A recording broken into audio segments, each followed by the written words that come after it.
white, and blue. I'm Gary Polland from the right. And I'm David Jones, and I am way to the left of Gary Polland. Yeah, that's a scary place to be. Happily there. This week, the 85th Texas Legislature, by the way, that was the last session. We're going to debrief two important state senators. First, State Senator Sylvia Garcia, an old friend of the show. In fact, she's a regular, as is Senator Paul Bettencourt, who at times has been a co-host of this show. So, welcome to both of you. Irregular version? It could be. It could be. Yeah. So the governor is not happy that that his $18 billion that he was wanting the federal government to give for Harvey relief was not recognized and not supported. And he called the Congress of the United States, including the Texas delegation, I assume, spineless for not adding more to what the state of Texas is giving what the feds are giving the state of Texas for Harvey relief. Are you pleased with the way governor has addressed your delegation? David, I missed that one, but I'm not really into personal insults lately. Okay, You didn't see that he called the facts. He wanted more money, right? Okay, the last thing I know is that the delegation is committed to get more money. That much I do know because I've spoken to Congressman Ted Poe and also Congressman McCall. But more importantly, I think that Texas has done a great job already of recovering from Harvey. Senator Garcia and I, along with 6 other senators, everyone that's on the coastal areas, we met. We had an informal Harvey caucus. We sent all of our requests for interim charges to Lieutenant Governor. They were all approved, and things to discuss like third reservoirs, multiple reservoirs. So I think that we're going to have the same response that the average Houstonian did to the flood, which is get out, help your neighbors. That's going to happen where we'll see the federal government working with the state government to fix some of these intractable problems that we should have fixed decades ago. Well, Senator Huffman is not here, but she wrote an article and she's in the paper, and she mentioned Sylvia Garcia that the state needs to tap its rainy day fund to give relief. And of course, the governor has rejected that thus far. What is your position? Well, I think the important words there are thus far. I think right now we still don't know what all the assessments are going to be, what all the damages are going to be, how much we're going to get from the federal government, either through direct assistance, either this dollars or more. I know this week they're considering more. We don't know how much in community block grant dollars we're going to get.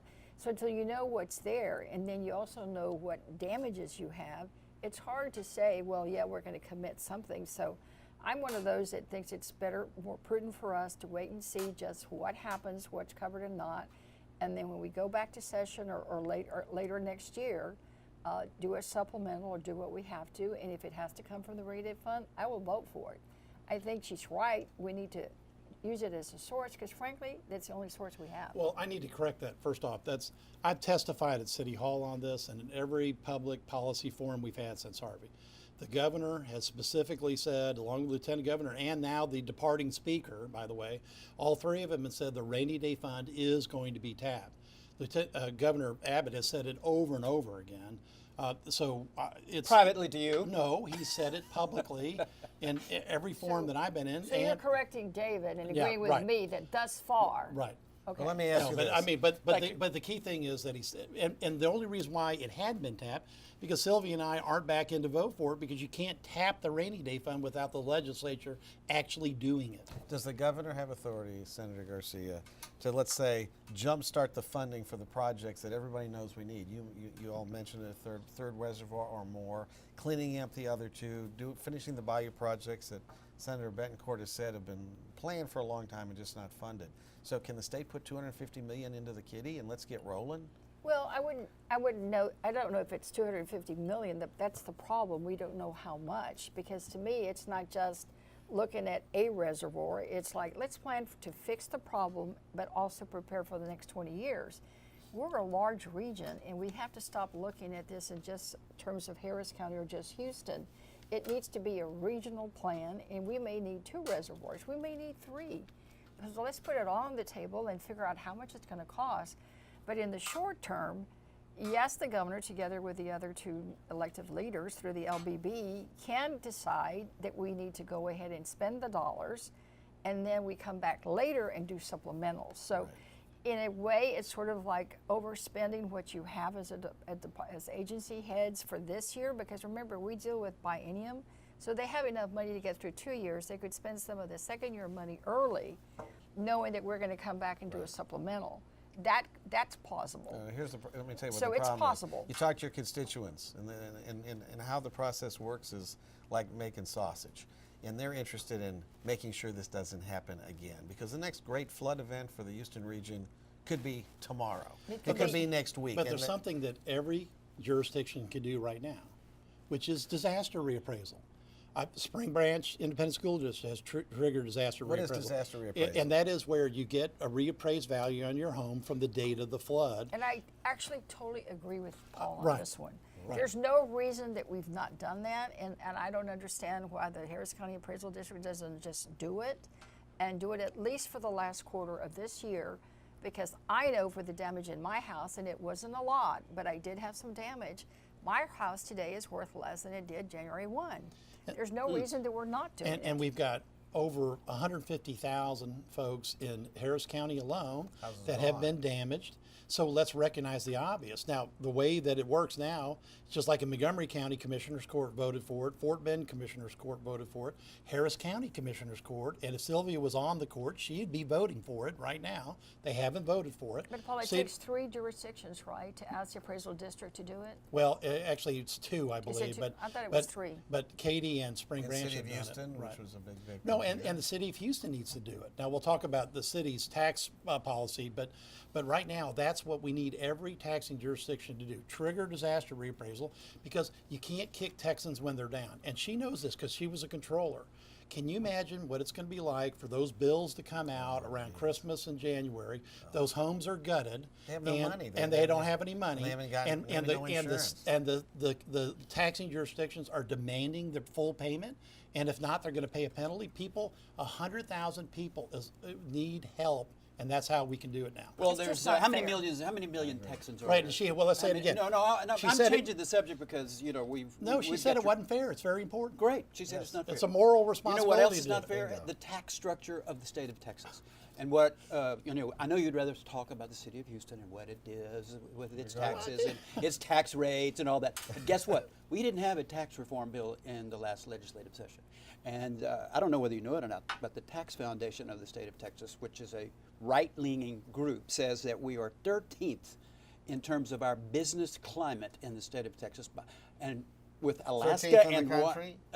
Alaska and Wyoming, both energy states, 37 way ahead of us. Sure. behind All right, us. we are high property taxes, high sales taxes, a margins tax that they don't believe in and don't pay, and it's a disaster. And yet, did your majority offer a tax reform bill? Yes, I did, David. It was called SB1 in the special session. We passed it out of the Senate. Senator Garcia didn't vote for it, but I took an amendment from her on third reading because she found an error and she helped me with the bill.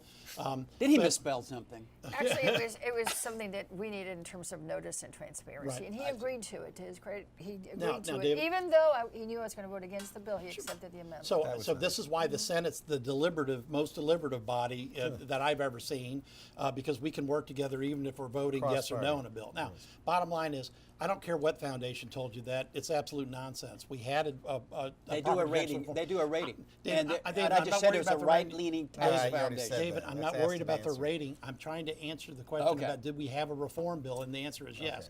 Now, we passed it out, and Speaker Strauss opposed it. And Can you tell us what it was? right, it was going to reduce the rate of growth in people's property tax bills and bring in a whole bunch of extra reforms. It's very needed because people have seen their tax bills go through the roof. And more importantly, that we have to slow that tax bill growth on homes and businesses. Now, the version we got back from the House wouldn't have triggered except 4 counties out of 254, and they were all on I-35. Nobody within listening or viewing of this show. So it didn't have measurable tax relief. And then the House adjourned early and left and didn't appoint a conference committee. So we were stuck with a bad bill and had to say no.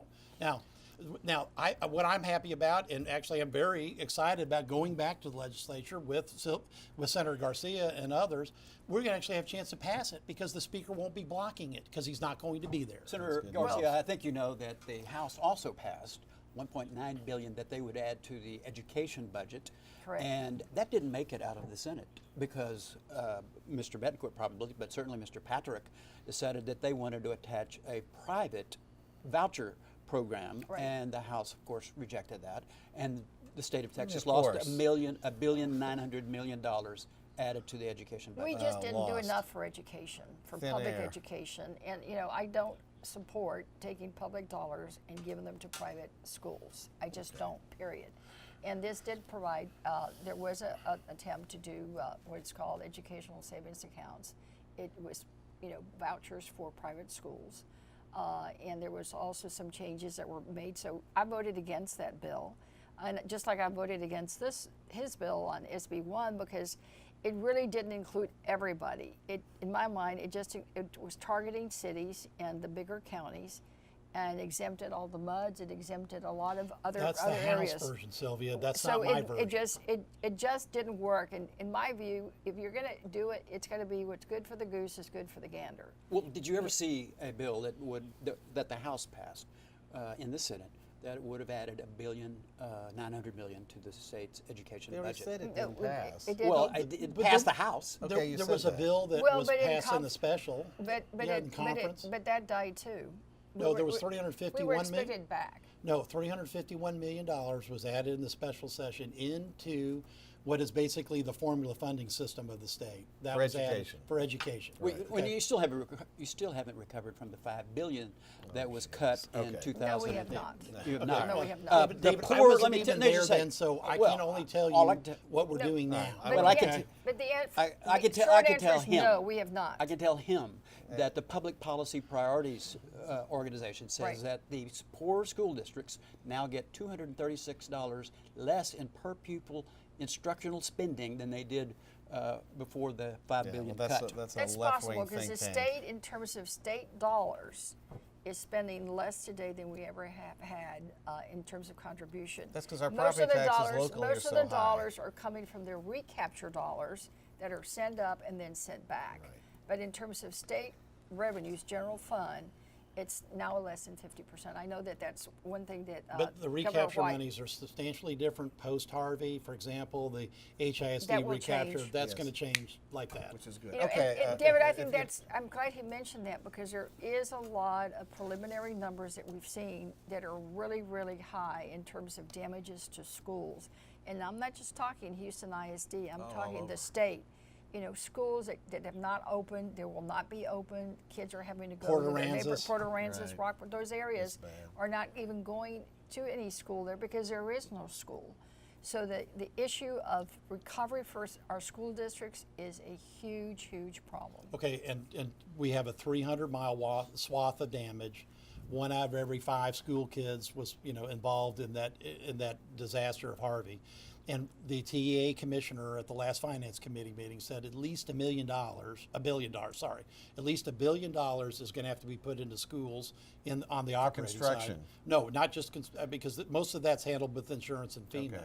Just operating losses, and I think it's going to be closer to $2 billion. So we're It's going to gonna be tap.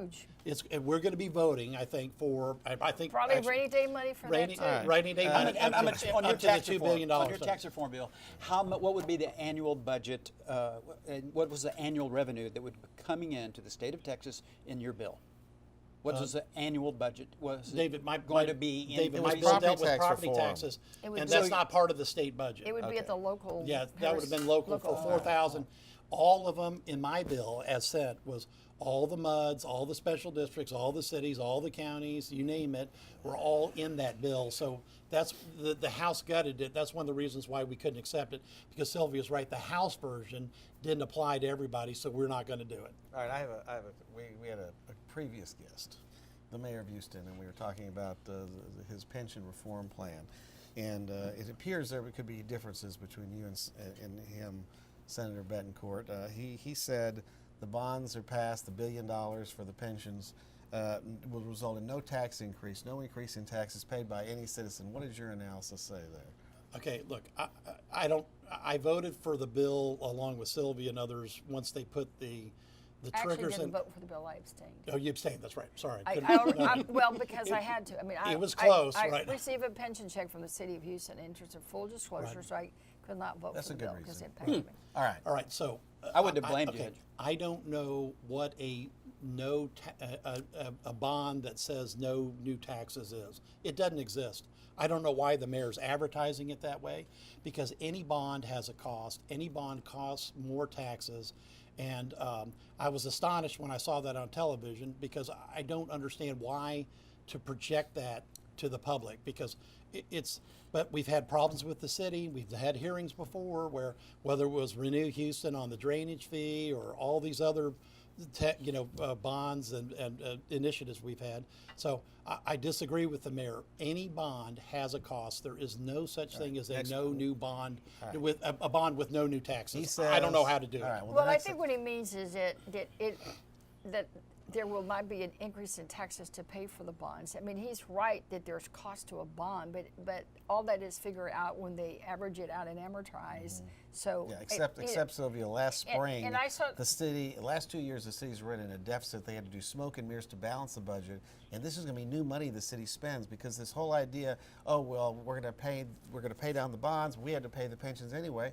But he just said on the air that the pensions have not been paid every year because it's been diverting and not that's fully true, too. funding. And that's true. That's And she true. was city comptroller. She knows I'm it. sure you But- complained Yeah, about you it know, too. I mean, that's right. Even though- Are you suggesting Sylvia Garcia sounds was like- part of our sounds like he's problem? pointing No, fingers. she was But- one of the no. people that was let Well, her finish. all I want to say is That's that right. even though I knew I couldn't vote on the bill, I still reviewed all the materials. I looked at everything that the finance administration folks gave me, and I'm convinced that this was the right thing to do. I couldn't vote. I didn't talk about it. Now the vote's been done. Okay, I well, can. maybe you have an I answer. can. How do we pay, assuming the mayor's right and the debt's reduced to $5.2 billion, how are we going to pay that off without raising taxes through the roof? And I did suggest, Senator, that you had suggested it would take a double or triple of property taxes to really pay off the debt for the pensions. No, I He think they're disputed counting that. on the projected growth and what's going to be happening the next 20 years. And I if mean, that all doesn't that work- is. Well, they have. You We know, have. the rating Guess what? We agencies have. look We at have that. your. Everybody looks We at have your that. constitutional propositions to vote Well, on but as we're well. going to finish Okay, talking about let me this, finish. Dave. Okay, now look, it is either way. The only way the pensions can be paid off is with, quote, higher property taxes. You just can't get there. There's no other mechanism. And either it's higher appraisals, or it's or it's a higher bill. There isn't any other revenue source that they have that they could increase, because they get a percentage of sales taxes, and all the other fees are already maxed out. So I don't understand why we're even having this argument. It's not even. You have to recognize the obvious, that the only way a bond can possibly be paid is for appraised values to increase, or tax rates have to be increased. And I fought, and she saw me bleed pints of blood on the Senate floor to let the people vote on this issue, and that's what they need to, because pension bonds are the only general obligation bonds in the state that make commitments from taxpayers that weren't voted on. So that was an important part of the bill, and one of the reasons why I voted for it when they got that. Why in. did you vote for? And I assume you voted for Proposition 2 on the constitutional amendments, the one that would shift the balance of the obligations on home equity loans from homeowners. The protections for homeowners under current law would be shifted from homeowners to banks and other lenders. That's Proposition. That had a unanimous yes. vote, if I recall. Yeah, I think we all voted for that, David. Well, the Chronicle said to vote against it. Well, I saw what the that Chronicle means you said. I'm should just just, listen. Well, I mean, Well, I'm just let- telling you what we did in the Senate. I Right, think that had and I don't think that unanimous analysis approval. was right. Okay, and this is basically, this frees up a reverse mortgage scenario for homeowners to be able to do what they want with their own equity and capital. So I disagree with the Chronicle's analysis on that, and she voted for it as well. So Yeah, we looked at it very carefully in terms of the consumer protections that were needed, and we felt confident that it was going to be all right. I mean, David, we all voted I'll check for with it. Senator Warren out There- of Massachusetts. Well- We'll see what she says. Well, I Good. said Once we I have her would. on the show, she can give her Call her opinion. for the next one. I think in fact, I would encourage everybody to vote for all the propositions that the state has on the ballot. How about the holdover proposition, where I think that's a good proposition.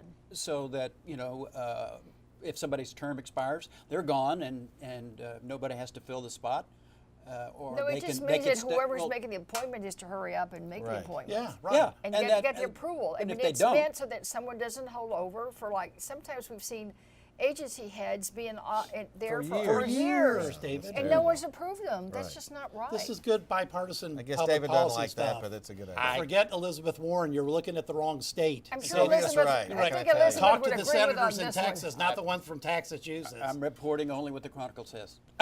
Okay. Good. Well, They're against it. Oh, they're against Good. this one too? Yes, they Oh, are. I They know are. they don't- said Well, they don't want- actually, they think it's would going it to be be fair to say if you follow what the Chronicles, you read the Chronicle editorial, do the opposite, you'll probably be doing the right Well, thing. they Well, said that's Well- generally what the conservative voters do. But let's go back to the big story because I want to talk about that. Which big story? Well, Strauss leaving. that's right. I mean, That's this I is thought you absolutely meant right. the Astros winning. Oh, well, of That course. too. Well, No. well, because we hope by the time we hear us that they've won everything. Right. Strauss, Strauss. I did predict they would get into the World Series. who Strauss. could blame him? Who could No, blame him? I want to know the For political. I believing. don't care about that. I care about political impact. It's huge. It's an earthquake on the other half of the Capitol that we serve in. Because look, I mean, we could have passed meaningful property tax relief if it had been for Strauss. Senator Garcia is against school choice, but I'm not sure really who could be against school choice for disabled and autistic children, because that was our last proposal to the House that they shot down, and then we stripped it out of the bill to get the extra $351 million into education, David. So the Senate was doing the responsible negotiations on this. Senate So, just ran- so the with House ran with, away. with Strauss gone, it's an enormous change. Well, is it going because- to mean that also, which will make Gary happy, I'm sure, that the rules will change and that the speaker will be chosen by the Republican caucus? And all of Texas will be changed if that takes place. I think that's a Is that good gonna thing. take place? Yes, I believe the Republican, my counterpart, the Republican caucus chair Yes. in the House, convened a meeting. They voted on those rules, and they're going to take a vote in the Republican caucus for speaker. Now, And that's okay. I mean, the Democrats can sit Well, down. the Democrats said they're and going to do the same caucus. thing. Yeah, They're right, gonna so pick their right. speaker Well, candidate. let's not forget that Republican caucus does not equal House of Representatives. They can make any recommendation they want to. They still have to get the votes on the floor to get it done. And, first of all, I think we should say first thank you for all his service, because he served us for a long time, for 10 years. He did a good job in my judgment. And I think he's been good for the House and he's been good for the state. So first of all, thank you. Secondly, Are you going to vote for you're him for just- governor? I think it's presumptuous to think that it's going to be someone from the Freedom Caucus that's going to win. There will be other candidates, and whichever candidate comes out with the best coalition is the one that's going to win. So we cannot assume but that it is- anything that Strauss did is not going to be kept in some form. Except in our primaries, in the Republican primaries, this is coming in the spring. One of the issues will be, are you going to pledge to support the speaker candidate of the Republican caucus? And if you say no, the conservatives are going to say no to you. Well, but that's what's your gonna caucus. happen. We have our caucus Right. too as a Democrat, and we have more. I know you have more, but you have to keep them together, and you still have internal strife within your own caucus, with or without Strauss, and Well- that's the problem and the dilemma you have. now the Freedom Caucus is technically less than 20 members. Okay, Right. so Sylvia's prediction that it could be from a non-Freedom Caucus Yeah, that's could come true. But I will tell you this, I'm 99.9% certain that that person will be for property tax relief. I hope so. Because when you look at the public policy that got stalled, while you can have an argument over social issues, there's no argument that you can make that people are not really getting hard pressed on property taxes. Because, by the way, the 4 counties that we talked about were outside of San Antonio, outside of Fort Worth, outside of Austin, and Wichita Falls. And that was the counties that bill in its gutted form would have helped. The Senate bill that we actually passed would have helped a lot of Sylvia, people everywhere. Have you ever heard Senator Bettencourt talk about revenue from some source other than property taxes? No, and that's one of the challenges I always have, because Talking about sales taxes. What, Yeah. even for example, likes an in income talking about tax. the pensions for the city, it's not just property taxes that supports the payment of those bonds or payment of any of the debt service. You've also have sales tax, you have a lot of fees, you've got a lot of other things that are in play, and you also have an increase of that with population growth.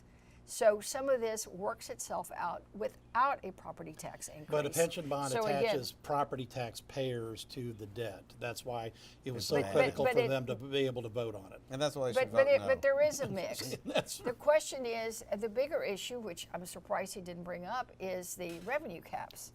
Because that's as coming long- next. That's the because- next that's because- behind door number because- 2. Because if you get those revenues that can help you, but you you can't use them, or you can't try to get those revenues, then that just puts the pressure more on the property tax. all right, now look. So it works against that. Real So fast, we'll have you to- got we'll 30 have to- seconds. Yeah, okay, we've got a yes vote and an abstention and a no vote, whatever else on these on what? pension, on the pension bonds.